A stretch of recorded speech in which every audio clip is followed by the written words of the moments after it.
Welcome back to our Atlanta studio, everybody. Later on tonight on TNT, you got the Houston Rockets in Philadelphia, which means the hottest player on the planet, James Harden, who scored 163 points over his last 3 games. Ooh. The 4th largest total over a 3-game span since the NBA-ABA merger. You coached James Harden. How are you surprised by this? I mean, you know what he's capable of, but this stretch he's on right now is sort of silly. Yeah, he's on another level right now that, you maybe envisioned he could do something like this, but not this. I mean, he's just taken over. And the most impressive thing is they're winning. He has the ball in his hands a lot. He plays bully ball when he comes downhill on you.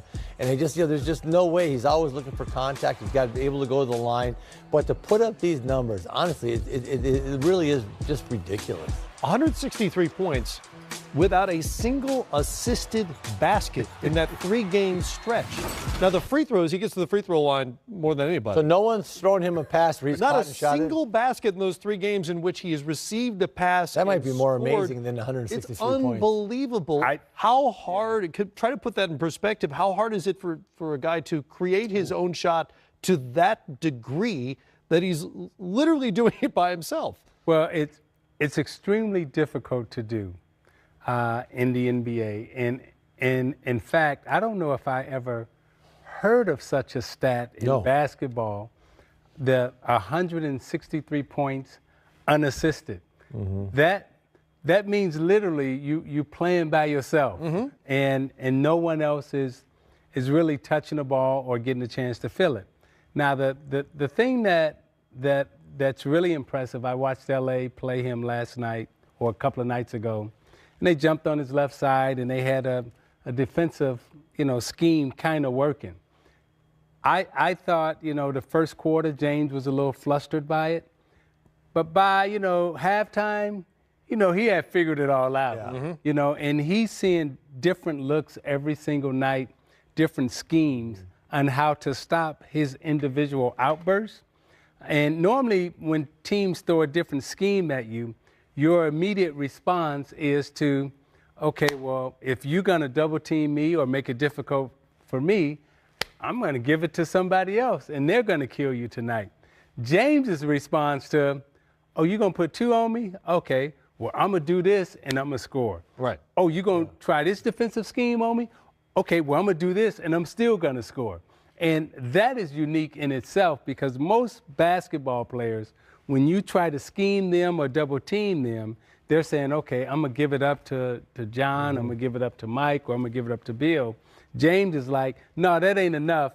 You need to come with a little bit more because I got this thing humming. And the one thing like not having an assisted basket means he's never out running a wing because it's just by accident if you're out running a wing ahead, I'm going to throw you the ball and you're going to lay it in or catch and shoot it. So that means he's waiting for the ball, getting it in the backcourt, initiating the offense from the backcourt. Boy, that's a heavy lift. Yeah. I mean, can he keep it up? I don't know. 12 40-point games over his last 19, including 3 50-point games along the way. Again, they're in Philadelphia tonight. Matt, Jimmy Butler will be out for the 76ers. Can we say this to the kids out there? Don't try this at home. This whole unassisted 163-point thing. Yeah. Don't do that. It ain't for everybody. No. Pass cut, move, space. Yes, all that stuff is good. Yeah. Lakers had the Rockets on the ropes, let them get out of that, and Houston won that game on Saturday night. Tonight, they've got the Golden State Warriors coming to town. Second look at Boogie Cousins as a Warrior. What'd you think of his debut?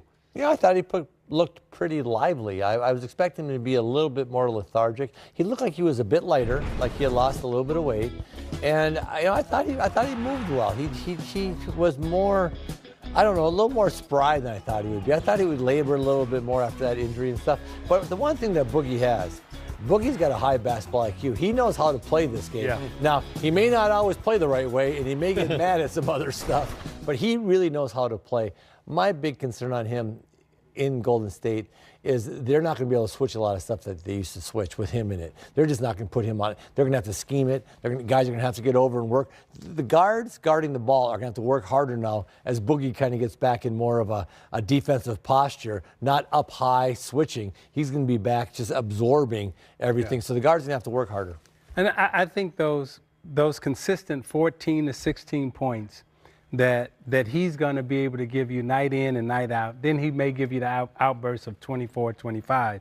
But those 14 to 16 that Looney was not getting, that's going to be enough cushion for Golden State to really start having more blowouts.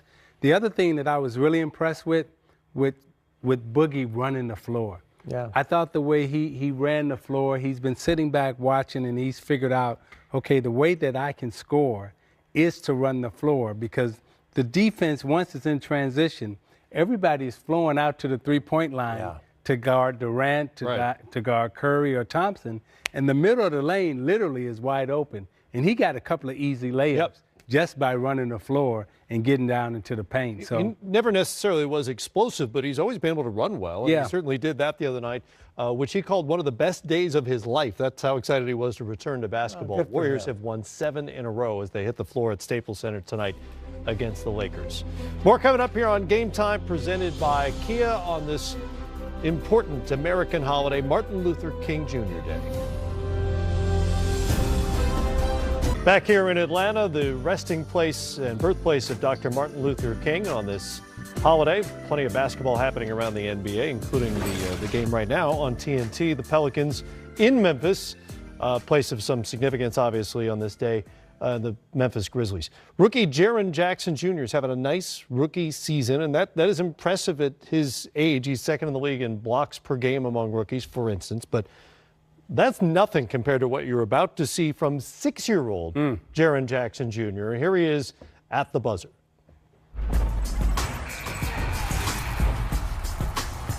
I still have a dream. It is a dream deeply rooted in every dream. I have a dream that one day this nation will rise up and live out the true meaning of its creed. Free at last! Free at last! Thank God! We are free at last!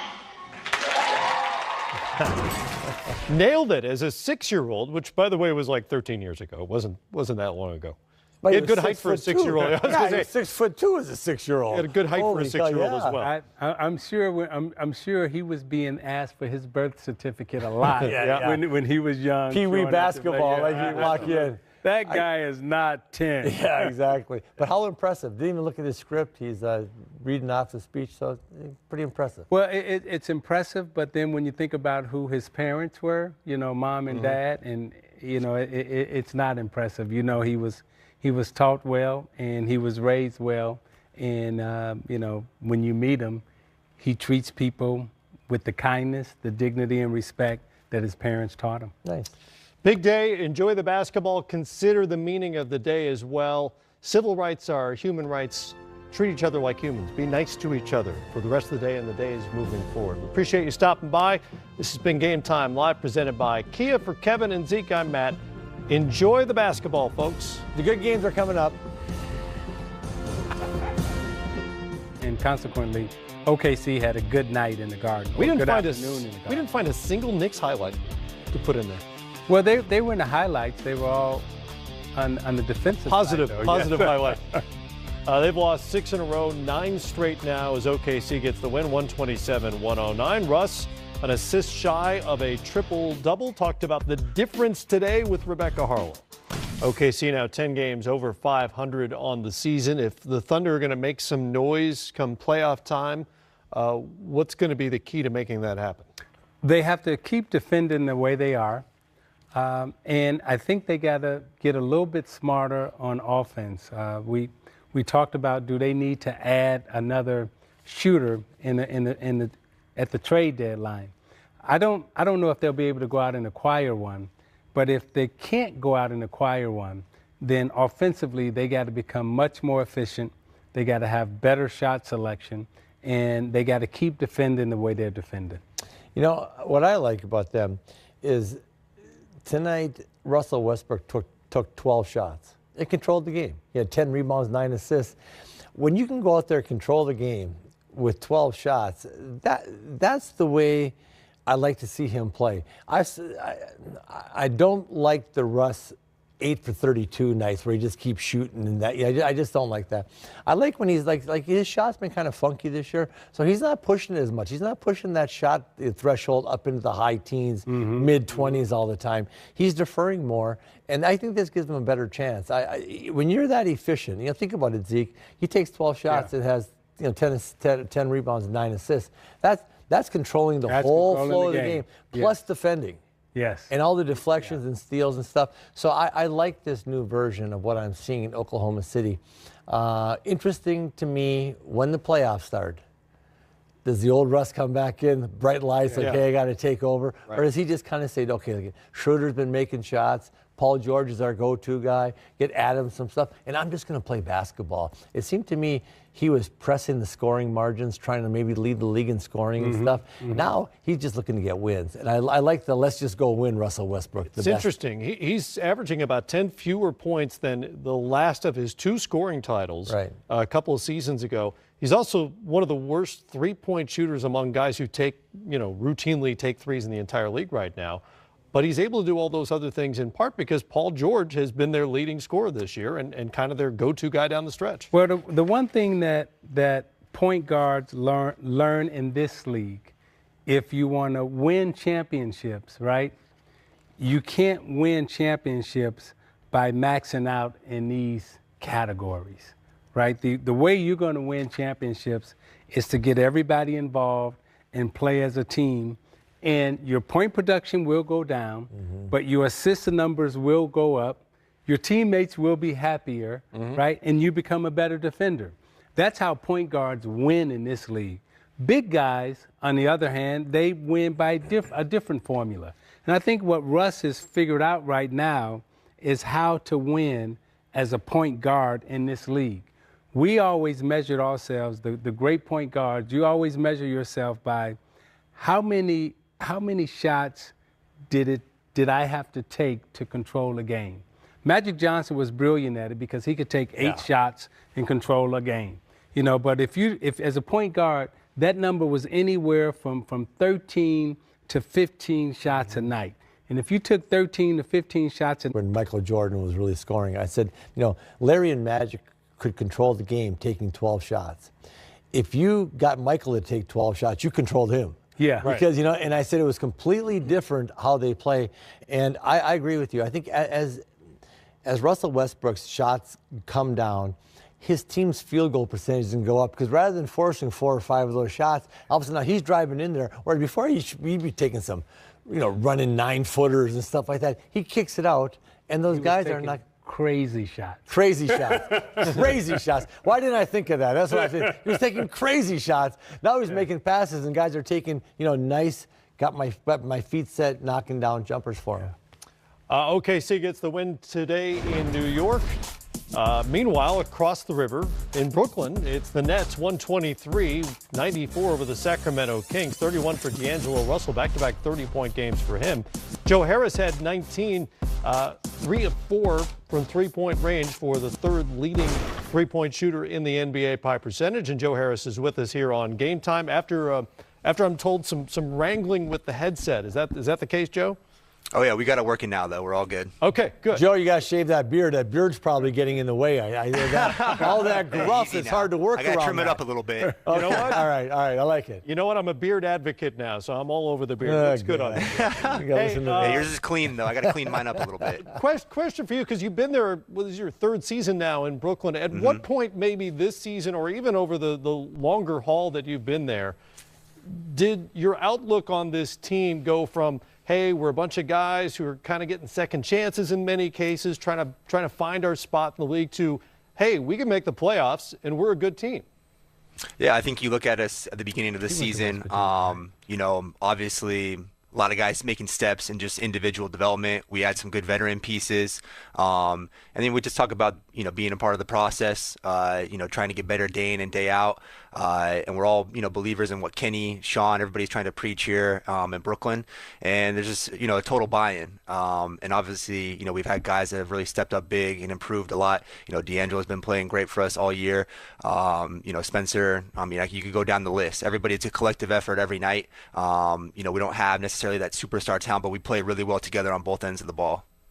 Joe, when you talk about Kenny and Mark and that buy-in that you have there, what did you guys do collectively to help D'Angelo when he came from the Lakers to Brooklyn, to get his confidence back, to get him playing at this level? What did all of you do as teammates to help him get to this level, and why did you believe in him? I think, first off, he comes to us, and we all know that he's an unbelievable talent and capable of, playing the way that he has and shown this year. But I think for him, just individually, being around, Kenny, veteran players, guys that believe in him, are helping him show the ropes, kind of learn to be a pro. The day in and day out, we talk about being deliberate in your practice and consistent in your habits, and he's bought in just like everybody else around here, and you can see the improvement. You can see him just getting more and more confidence, and here's the byproduct of it now. Joe, you're looking so comfortable at that three-point line. You're shooting almost 48% now after 3 for 4 today. Just talk to me about the league right now and the amount of threes that are being shot and how it just kind of fits you and your team in Brooklyn. Yeah, obviously I come into the league at a pretty good time for shooters. I'm fortunate to be in the NBA when there is a precedent put on, shooting threes. And, you look at our team here in Brooklyn, and, we value the three-point line a lot. The other night, I think we set an NBA record when we played against Houston, just combined threes in the game. Not to say that we live and die by it. Obviously, we're kind of taking the game as it comes. But, when it boils down to it, Kenny, the staff, they really believe in guys taking open threes, making the right play. And, obviously, I'm a byproduct of that system, and I'm lucky to play in a system that puts a precedent on shooting threes. Hey, Joe, how upset does the coaching staff get when you take that three and you're about a foot in front of the three-point line? What does your coach think about that shot? I'm not even testing the waters there. I know my boundaries. I'm strictly shooting threes, and then I'm opportunistic with my drives. If I can get something going to the rim, great. But I'm not messing around anywhere else. Atta baby, good job, man. Way to know your game, bud. Fourth straight win for the team that, for my money, plays the most entertaining games in the league. You guys have been so much fun to watch. Congratulations. Keep the beard. Keep the strokes and keep it moving forward in Brooklyn. Keep playing hard. I appreciate it, guys. Thank you. Thank you. Appreciate it. Joe Harris with us here on Game Time. Much more to get to on the other side. Check in on more highlights from around the league, including the Pistons and the Wiz.